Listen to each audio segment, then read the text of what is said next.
you're watching the Monday edition of This Is Exclusive with me, Rs.10. He said he wanted to serve his state, and that is the reason why he had appeared for the civil services. And now it turns out that he has been caught red-handed. An IAS officer caught red-handed taking bribe. Tonight, that's the big focus on This Is Exclusive. But up first, let me take you through the headlines we are tracking at this hour.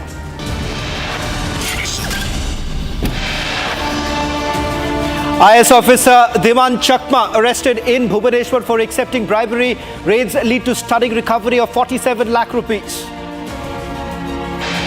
Major breakthrough in Meghalaya honeymoon murder case. Wife Sonam arrested after reportedly missing for 17 days, named as the prime accused. Sensational new twist comes to the fore. Police states that Sonam Raghuvanshi claims to have been kidnapped and been the real victim of torture. Countdown begins. Indian astronaut Shubhangshu Shukla set for Axiom 4 mission liftoff tomorrow.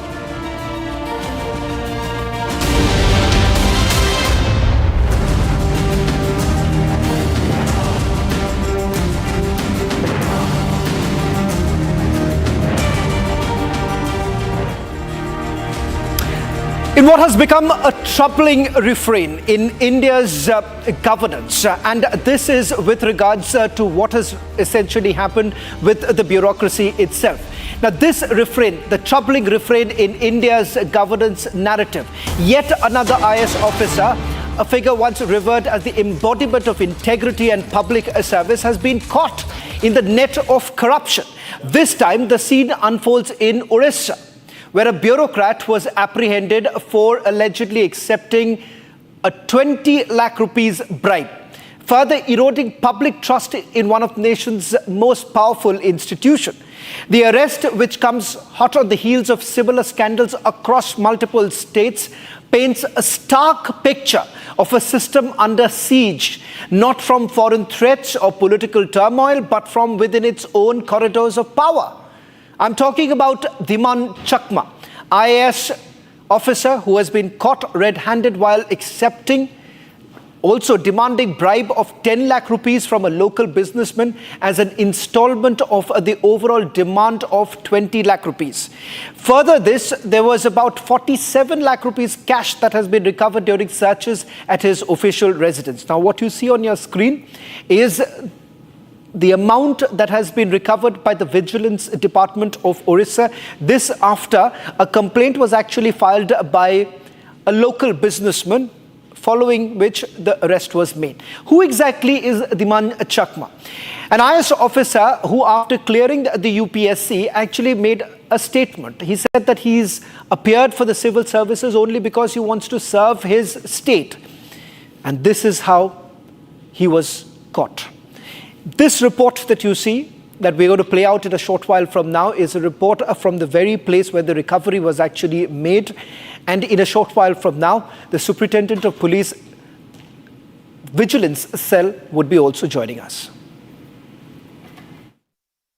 देखिए, ये कल जो red हुआ था उड़ीसा के कलाहंडी जिले के जो धर्मगढ़ सब कलेक्टर धीमान चकमा IAS की जो सरकारी आवास है, यहाँ पर मैं कैमरा पर्सन को बोलूँगा कि वो दिखाएं उनका घर, जहाँ पर कल उड़ीसा विजिलेंस की 13 जन की एक टीम, जहाँ पर 2 SP, 2 DSP और बाकी वरिष्ठ अधिकारी शामिल थे।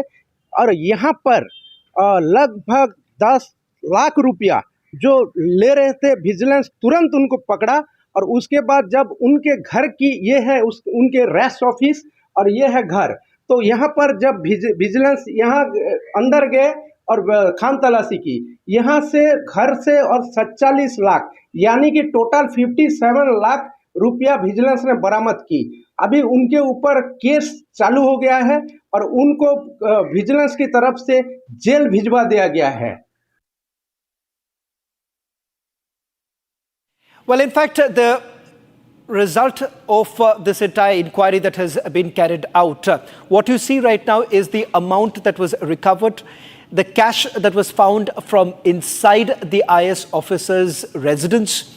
In fact, he has also been taken into custody. I'm given to understand that M. Radhakrishnan, the Superintendent Police Vigilance Cell, joining us from Orissa.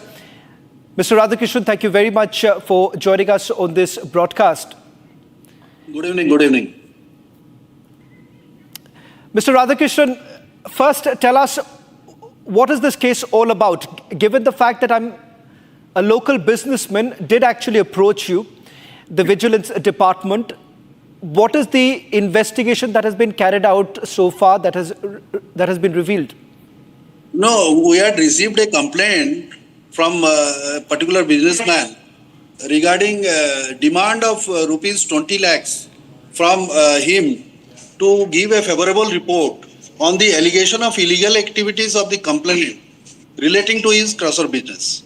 So, basing on that, we have registered a case against the IAS officer, and his first demand was, out of the total sum of 20 lakhs, he asked to pay 10 lakhs as first installment. So, basing on that, we have registered a case, and we officers from Cuttack cell, we came down to Dharamgarh, and yesterday night around 9 p.m. we have caught him red-handed while demanding and accepting illegal gratification of 10 lakhs. Thereafter, we searched and the same was recovered, and the process was started. Then during the course of recovery of the trap amount, we searched the residence of the sub-collector, Mr. Dhiman Chakma, and found that he has stashed cash of rupees 47 lakhs 47,600 in his residential house. Mr. Radhakrishnan, what was the first response that came in from the IAS officer? If I'm given to understand, as per the protocol, his statement would have been recorded. Is there any version coming out from the IAS officer? No, his face became pale and he could not give any satisfactory reply to our questions. Mr. Radhakrishnan, with regards to the recovery that has been made, was this actually hidden, or the moment searches were basically carried out, what is it that you saw the moment you entered and thereafter the searches that were carried out? Can you help us understand? The reason why I'm also asking this, just for the benefit of all our viewers, we are talking about an IAS officer who went on record to say that he will do everything to basically serve his own state. His home state happens to be that of Tripura. But what we are essentially witnessing is completely different. Hence, I'm asking you this question. And we found cash of rupees 47 lakhs in different bundles, 500 rupees notes and 200 rupees notes and 100 rupee bundles. And that we have recovered and seized. Mr. Radhakrishnan, one final question before I let you go. In terms of the investigation that has been carried out so far, was the IAS officer operating all by himself, or you believe, or prima facie, do you all believe that there are more number of people who are involved? And also, is there any indication that perhaps this is not the first time, because the kind of money that you have recovered indicates that it could be many more? Focusing on the trap case. But is there any indication that he may have arrested him and forwarded him to the court? But is there any indication that he may have taken bribes in the past too? Because the recovery that you are basically showing is much more than what he had essentially demanded from the local businessman. No, that may come out during the course of investigation. Right. Well, thank you very much, Mr. Radhakrishnan, for joining us on this broadcast thank you. And helping us understand what's really happened. Now, ladies and gentlemen, Dhiman Chakma is not the only person. In fact, there are several other IAS officers who have also been caught red-handed, but this is one such example. Shifting focus now to the other big story that we are getting to you from the state of Manipur. Amid escalating tensions and ongoing unrest, Manipur is once again at the forefront of national attention as protests continue to rage across the state, defying strict prohibitory orders imposed by the authorities. Over the past several days, the situation has grown increasingly volatile, with demonstrators taking to the streets in large numbers, demanding the immediate release of Meitei leader Asam Khanan, who was arrested. Now, despite the state's efforts to enforce curfews and place restrictions on movement in a bid to curb the escalating violence, the protests have only intensified as residents from various regions of the state come together to voice their grievances. The roots of this unrest runs deep as it involves long-standing political ethnic conflict, the tensions that have plagued the region for the last few years. In fact, the Meitei community, which has historically dominated the state's political landscape, is now at odds with other groups, further complicating the delicate balance of power. In fact, in a short while from now, I'm going to explain why the arrest of this leader has resulted in massive protests taking place in Manipur.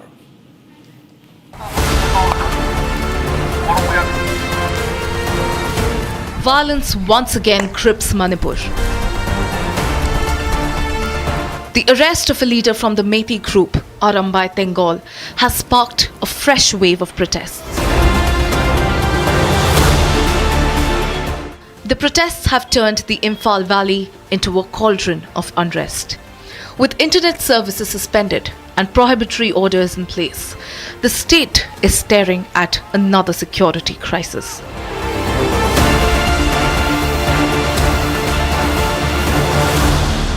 Flames lit up the streets of Imphal, east and west, as protesters defied curfews, torching tires and confronting security forces.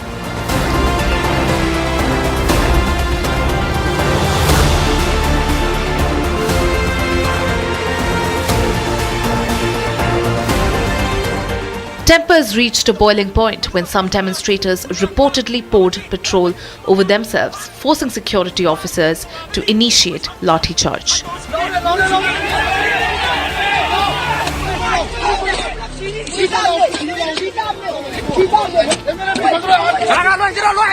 After fresh violence erupts from the past couple of days in Manipur, normal life has been affected seriously, mainly in the 5 valley districts of Manipur.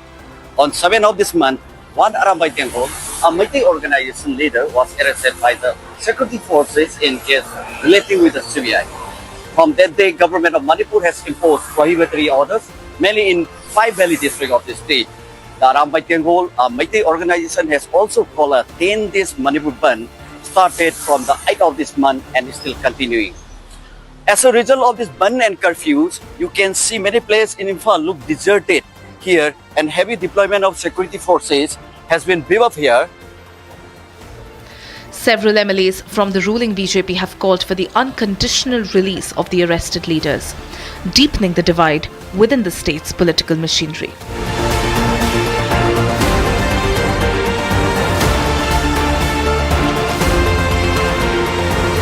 The fresh unrest has revived fears of last year's ethnic violence between the Meitei and Kuki communities.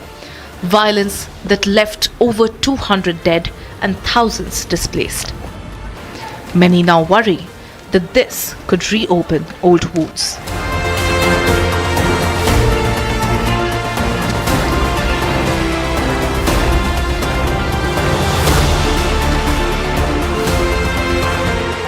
Meanwhile, women's groups have joined the current wave of protests, holding torch rallies through the night.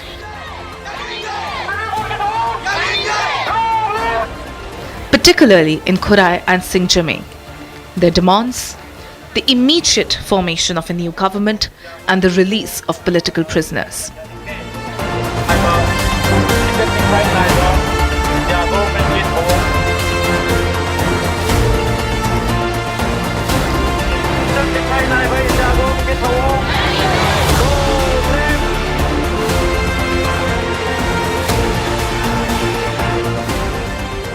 In the face of mounting protests, the state government has imposed a curfew in 5 districts: Imphal East and West, Bishnupur, Thobal and Kakching.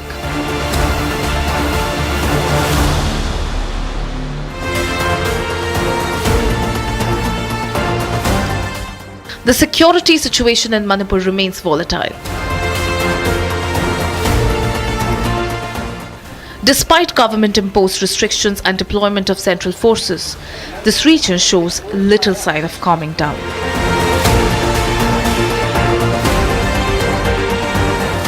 The people of Manipur now face an uncertain future.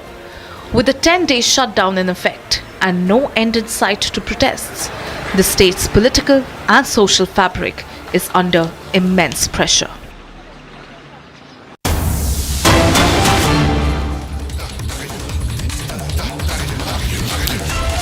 Putting out some details of the arrest that has been made by the Central Bureau of Investigation, leading to the current situation on the ground. Asham Kanan Singh is 46 years old. He was the head constable in Manipur Police till he was terminated from service on 3rd of March. In fact, we are given to understand he was involved in various criminal activities, including cross-border smuggling of arms. In fact, this is what I'm picking up. He was directly involved in the protest that broke out on 7th of June in the valley area of Manipur. And there was, the NIA thereafter had arrested 3 of them in this case that was related to an attack on the security forces that had killed 2 police commandos and injured several others in More, in a few other places on 17th of January. Following this arrest of the Meitei leader, you have another 2 members of a Kuki group who have also been taken into custody, and they were arrested on the 19th itself. 2 other accused, they were also part of the team who had executed the deadly attack on Gangte. He is a member of the Kuki National Army, and we are given to understand that this was because of the direct links that had basically emerged. The Meitei leader was also suspended for arms smuggling.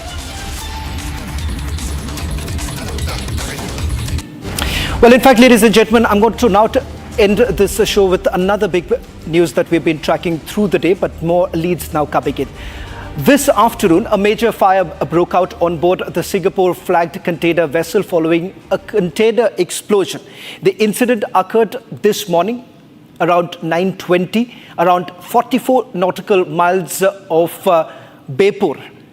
It's in Kerala, around 130 nautical miles northwest of Kochi. And the vessel was en route from Colombo, Sri Lanka to Navashiva in Mumbai, with an expected time of arrival was on the 10th of June. What I'm picking up is this, that the fire rapidly engulfed the midsection of this entire vessel that you see right now on your screens. These are the latest images that we have got. In fact, as we speak right now, the operation still continues. But the preliminary report that has now come in from the Indian Coast Guard here in the national capital is this, that 50 of the containers have fallen off board. The vessel was basically carrying about 22 crew members, which includes 8 Chinese, 6 Taiwanese, 5 Myanmaris and 3 Indonesian nationals. Now, following the explosion and the escalation of the fire, the crew abandoned the ship. 18 crew members have been rescued so far. 4 are still missing is what I'm being told. A search and rescue operation is underway as we speak. The Coast Guard has already initiated their response by deploying at least 2 Dornier aircraft equipped with live rafts for aerial surveillance and situational assessment. INS Surat has now been mobilized at the Kerala coast for the operations. Now, that's the big breaking news coming in. We had first broken this information earlier today of an explosion at the underdeck area of this particular container. Container left from Colombo and caught fire offshore Bepur is what we are being told. Right now, INS Surat, a frigate, has also been mobilized. The latest visuals that we are going to also now put out on your screens right now. This is the latest visual that has been accessed of the life rafts that have been deployed by the Indian Coast Guard. In fact, the Indian Coast Guard has deployed these life rafts to continue with the rescue operation. Let me also take you through some more details that we have just accessed